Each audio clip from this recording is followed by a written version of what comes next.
आदाब नाजरीन, INE today news में आपका खैर मकदम करते हैं।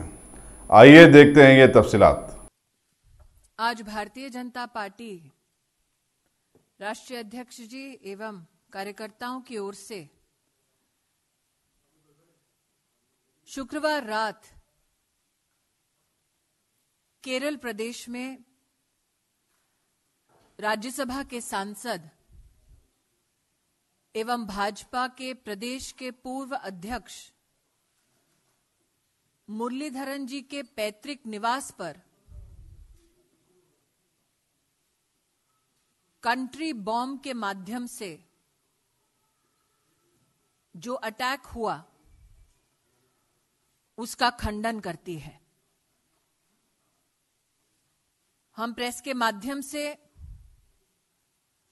देश की जनता को बतलाना चाहते हैं कि केरल में प्रशासनिक ढांचे के माध्यम से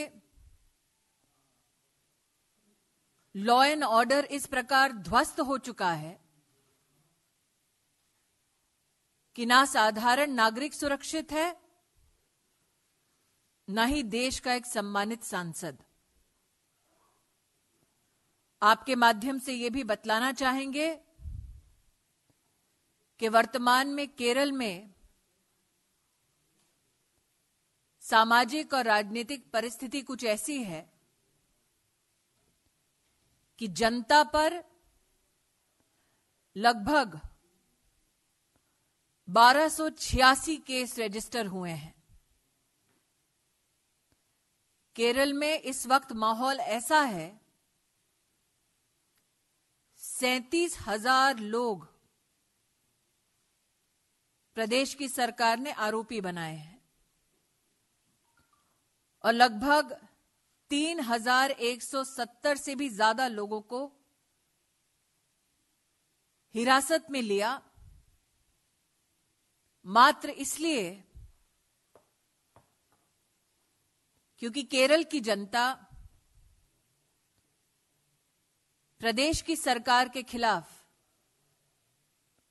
प्रदेश की सरकार के कुशासन के खिलाफ आवाज उठा रही है। भारतीय जनता पार्टी राज्यसभा सांसद एवं वरिष्ठ नेता मुरलीधरन जी के पैतृक मकान पर निवास पर कंट्री मेड बॉम्ब के आधार पर अटैक का, हमले का खंडन करती है। संविधान की मर्यादा में रहकर भाजपा का कार्यकर्ता एवं नेतृत्व इसके खिलाफ आवाज उठाएगा। शनिवार का दिन कांग्रेस के राष्ट्रीय दामाद को देश की सुर्खियों का एक अंश बना चुका है। कई अखबारों को कोट करना उचित होगा जिनमें खबरें ये आई कि इन्फोर्समेंट डायरेक्टरेट ने कोर्ट के सामने श्री रॉबर्ट वाड्रा के निजी सहायक मनोज अरोड़ा के खिलाफ नॉन बेलेबल वारंट प्राप्त करने का निवेदन किया। राष्ट्र को बतलाना सही होगा कि मनोज अरोड़ा जो रॉबर्ट वाड्रा के निजी सहायक हैं, इनके संदर्भ में ईडी के हाथ डिजिटल दस्तावेज तब प्राप्त हुए जब रक्षा सौदों के दलाल संजय भंडारी के घर पर इनकम टैक्स की रेड हुई। ये सार्वजनिक रूप से बात स्वीकृत है कि संजय भंडारी जी रक्षा सौदों के दलाल जो वर्तमान में देश से फरार हैं, रॉबर्ट वाड्रा के मित्र हैं और अखबार की सुर्खियों में जो छंद पढ़ने को मिलते हैं उनसे पता चलता है कि ईडी ने कोर्ट को बतलाया है कि रॉबर्ट वाड्रा काले धन की प्राप्ति से लंदन में 1.9 मिलियन पाउंड्स का एक घर प्राप्त कर चुके हैं, जिसका नंबर है 12 ब्राइंस्टन स्क्वायर लंदन। इस घर की मरम्मत के लिए 66,000 पाउंड का खर्चा रॉबर्ट वाड्रा करवाते हैं, ऐसा अखबारों के माध्यम से, मीडिया के माध्यम से ईडी का बयान है। और 66,000 पाउंड का खर्चा डिजिटल एविडेंस की प्राप्ति के बाद पता चलता है कि रॉबर्ट वाड्रा का यह संकेत है उसमें कि इस पैसे की प्राप्ति उनके निजी सहायक मनोज अरोड़ा से हो सकती है। ईडी का यह कहना है कि मनोज अरोड़ा को, रॉबर्ट वाड्रा के निजी सहायक को 3 समन्स जा चुके हैं, लेकिन मनोज अरोड़ा इस इन्वेस्टिगेशन में शामिल नहीं हो रहे। ईडी ने नॉन बेलेबल वारंट प्राप्त हो ऐसा निवेदन कोर्ट के सम्मुख, न्यायालय के सम्मुख किया है। आज भाजपा के कार्यकर्ता और राष्ट्रहित में देश के नागरिक रॉबर्ट वाड्रा जी से, कांग्रेस के अध्यक्ष से निवेदन करते हैं कि मनोज अरोड़ा जो वर्तमान में अपने आप को प्रस्तुत नहीं कर रहे हैं ईडी के सामने, वो अपने आप को ईडी के सामने ट्रांसपेरेंटली इन्वेस्टिगेशन के लिए प्रस्तुत करें। यह बात और है कि यह प्रश्न रॉबर्ट वाड्रा जी से पूछा जाना चाहिए था कि उनके मित्र संजय भंडारी के घर जब छापा पड़ा तो रक्षा मंत्रालय के कुछ खास दस्तावेज उनके दोस्त के घर किन सूत्रों के आधार पर पहुंचाए गए। अंग्रेजी में अपना बयान देती हूं संक्षेप में। We would like to highlight to the citizens of our nation that on Friday night in the state of Kerala, the former president of BJP Kerala state, sitting MP from Rajya Sabha, Muralidharan ji's ancestral home was attacked by country-made bomb. Currently, the state of chaos and anarchy is such, the breakdown of law and order in the state of Kerala is such that over 37,000 citizens stand accused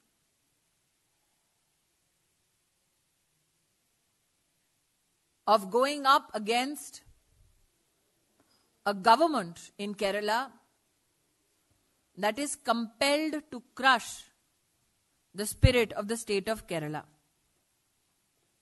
It is noted that close to 3,170 citizens are in custody and 1,286 cases have been registered. Be it a citizen or a Sansad, none are safe in the state of Kerala.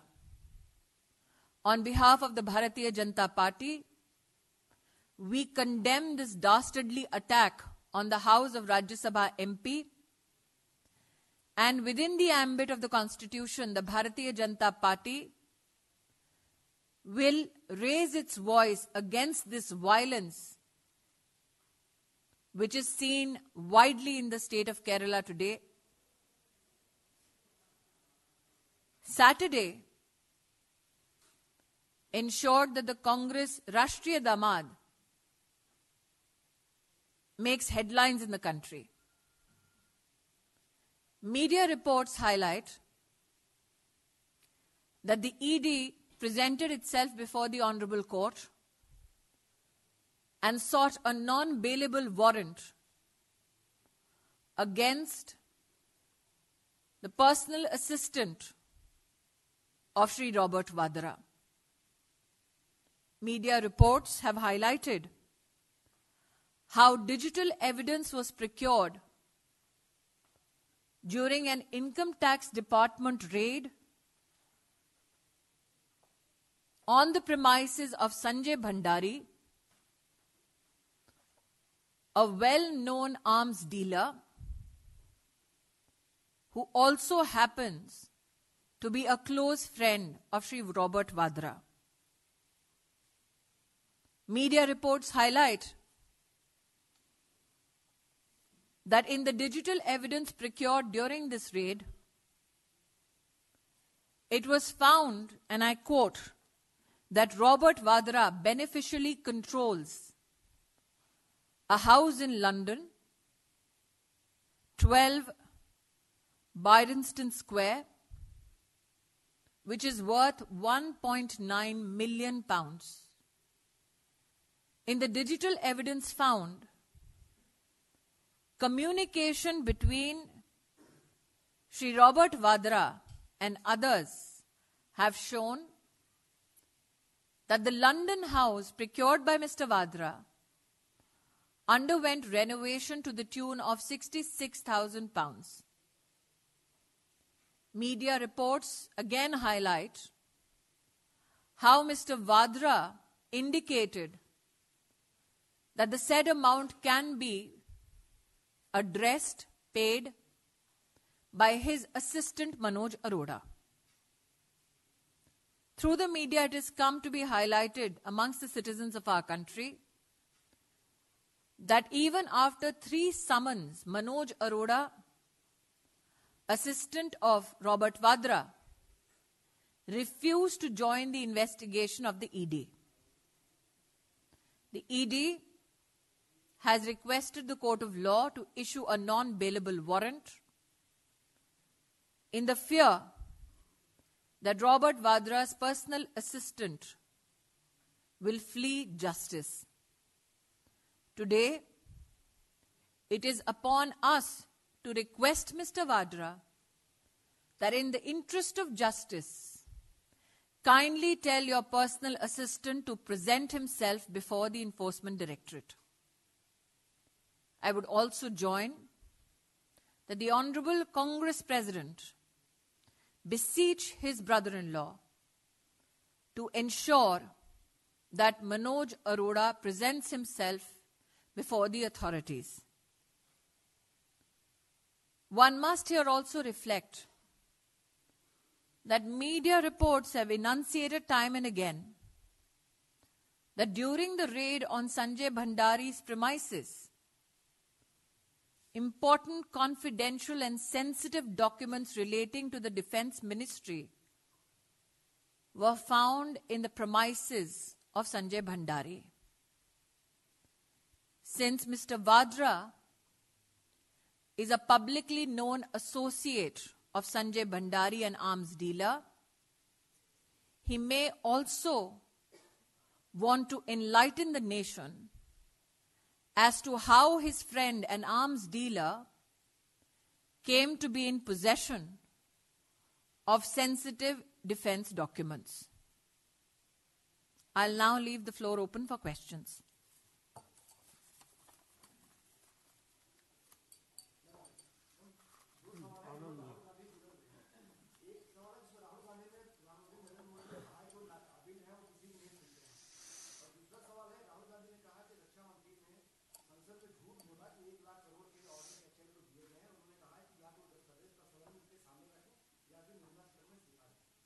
48 घंटे बाद राहुल गांधी जागे हैं और सच सुनकर इतने प्रताड़ित हुए कि आज झूठ का एक नया पुलिंदा बांधने का उनका प्रयास है। संबंधित मंत्रालय तो अपना वक्तव्य देगा, लेकिन मेरा यह मानना है कि एक एक तथ्य को संसद के सम्मुख जब रक्षा मंत्री ने प्रस्तुत किया, तब सदन की गरिमा और एक महिला मंत्री की गरिमा को ठेस पहुंचाते हुए कांग्रेस के अध्यक्ष मात्र आंख मारने तक सीमित रह गए। तो जो सज्जन संस्कार की जिनसे हम अपेक्षा नहीं करते, लेकिन कम से कम संसद की गरिमा वो स्थापित या कायम रखें ऐसी अपेक्षा करते हैं, 48 घंटे बाद जागे हैं एक नए झूठ के साथ।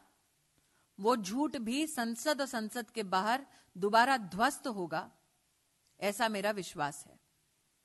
और जहां तक कि राहुल गांधी प्रधानमंत्री की कॉम्पिटेंस पर टिप्पणी करते हैं, तो देश के अब इतने बुरे भी दिन नहीं आए कि वो सज्जन जिन्होंने अपनी कॉन्फिडेंस नहीं बल्कि अपने परिवार के नाम पर सब कुछ जीवन में हासिल किया, अब वो देश में कॉम्पिटेंसी का सर्टिफिकेट बांटते फिरें। इतना खराब वक्त भी हमारा नहीं आया है। जैसा कि मैंने कहा, राहुल गांधी जैसे इनकॉम्पिटेंट सज्जन कॉम्पिटेंसी का किसी को भी सर्टिफिकेट बांटे, यह अपने आप में हास्यास्पद है। इनफैक्ट चूंकि आज आप प्रश्नोत्तरी कर रहे हैं, जो मैंने अपने प्रेस का पहला वाक्य पढ़ा, 48 घंटे में एक राज्यसभा सांसद के घर पर अटैक हुआ, वो राष्ट्रीय मीडिया की सुर्खियां क्यों नहीं बनी? मेरा आग्रह है, इस पर भी आपको चिंतन करना चाहिए।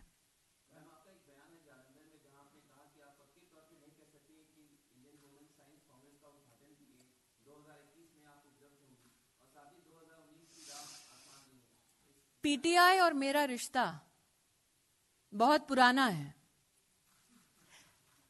ऐसा कई बार हुआ है कि उनकी फेक न्यूज का खंडन मैंने सार्वजनिक रूप पे किया है, और आज उनके न्यूज साइकिल के क्रम में एक और दिन की सुर्खी बनाने का मेरा कोई इरादा नहीं है। मेरा वक्तव्य 2 बच्चों की मां होने के नाते और वो कैसे परीक्षा की तैयारी कर रहे हैं उसके नाते दिया गया था। अगर बच्चों की परीक्षा को पीटीआई मेरी पार्टी की परीक्षा माने, तो उनके जर्नलिज्म में कितना खोखलापन आ चुका है इसका अंदाजा आप अपने आप लगा सकते हैं। लेकिन क्योंकि ये हवाले पीटीआई के हवाले से खबर आई थी, तो मैंने भी कहा कि एक्सपेक्टेड है कि वो फेक न्यूज सर्कुलेट करेंगे। जी यस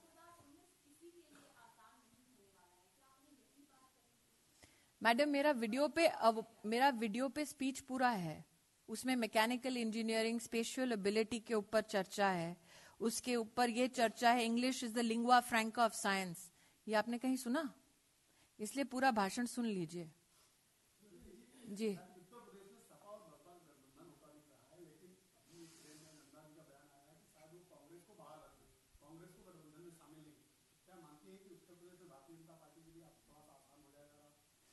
भारतीय जनता पार्टी विकास के मूल मंत्र को लेकर जनता के सम्मुख जाने वाली है हर प्रदेश में। आपका ये प्रश्न इस बात का संकेत देता है कि राहुल गांधी का नेतृत्व किसी भी विपक्षी राजनीतिक पार्टी को स्वीकार नहीं है, और इससे ज्यादा इस पर टिप्पणी करना हमारे लिए इसलिए उचित नहीं है क्योंकि हमारा ध्यान मात्र और मात्र संगठन को सशक्त कर बूथ पर विकास के कार्यों को ले जाकर जनता के सम्मुख प्रस्तुत कर चुनाव लड़ने का हमारा मकसद है, और हम उसी मकसद पर उसी राह पर कायम हैं। एक सेकंड।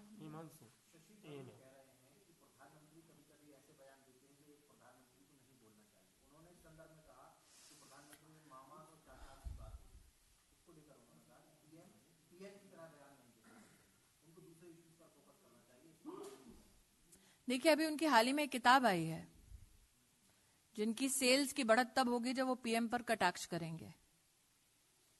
तो we are happy that he found that the only way he can make headlines is by repeatedly talking about a prime minister on whom he has written a book. We are happy that he found time in his ever so important life where he doesn't speak about a dastardly attack on a fellow MP in Kerala, but he speaks of other issues just to keep himself in the headlines. Ravi Tripathi, Zee News.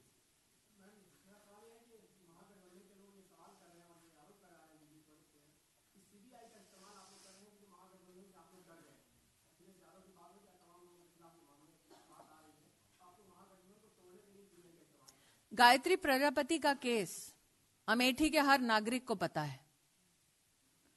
न सिर्फ rape का उनका इतिहास, बल्कि खनन मामले में उनके क्या कुकर्म रहे हैं और किसके आशीर्वाद से उन्होंने कानून को तोड़ा है, यह उत्तर प्रदेश का बच्चा बच्चा जानता है।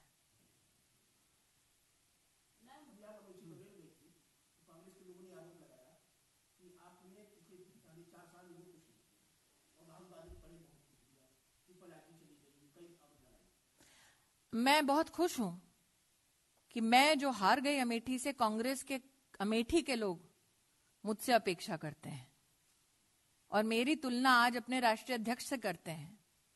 इसका मतलब उनके राष्ट्रीय अध्यक्ष का 15 साल का सांसद के रूप में कार्यकाल इतना खोखला रहा कि अब कांग्रेस के कार्यकर्ताओं को भी अमेठी में मुझसे उम्मीद होने लगी है।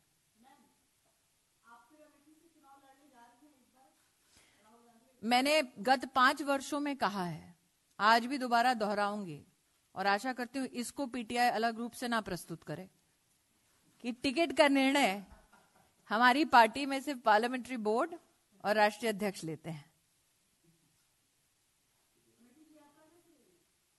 इतनी अच्छी रही कि कुछ लोग जो आने वाले थे वो नहीं आए।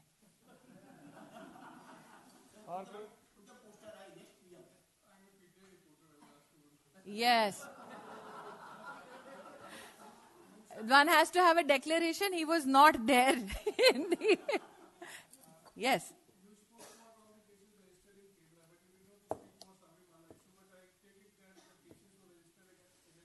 You can ask me a question, and if you want, I will give you a direct response. The numbers that I have enunciated are with regards to the Hartal, the current law and order situation in the state of Kerala. But like I said, a sitting member of parliament is attacked in Kerala on Friday night, and I find no news regarding the same in any national media as something for all of us to ponder about. Thank you. अगर आपने हमारे channel को subscribe नहीं किया है तो आपको यहाँ सब्सक्राइब बटन दिख रहा है, उसे क्लिक करिए और सब्सक्राइब कीजिए और साथ ही साथ बेल आइकॉन को भी क्लिक करिएगा जिससे कि आपको ताजा अपडेट मिलते रहें।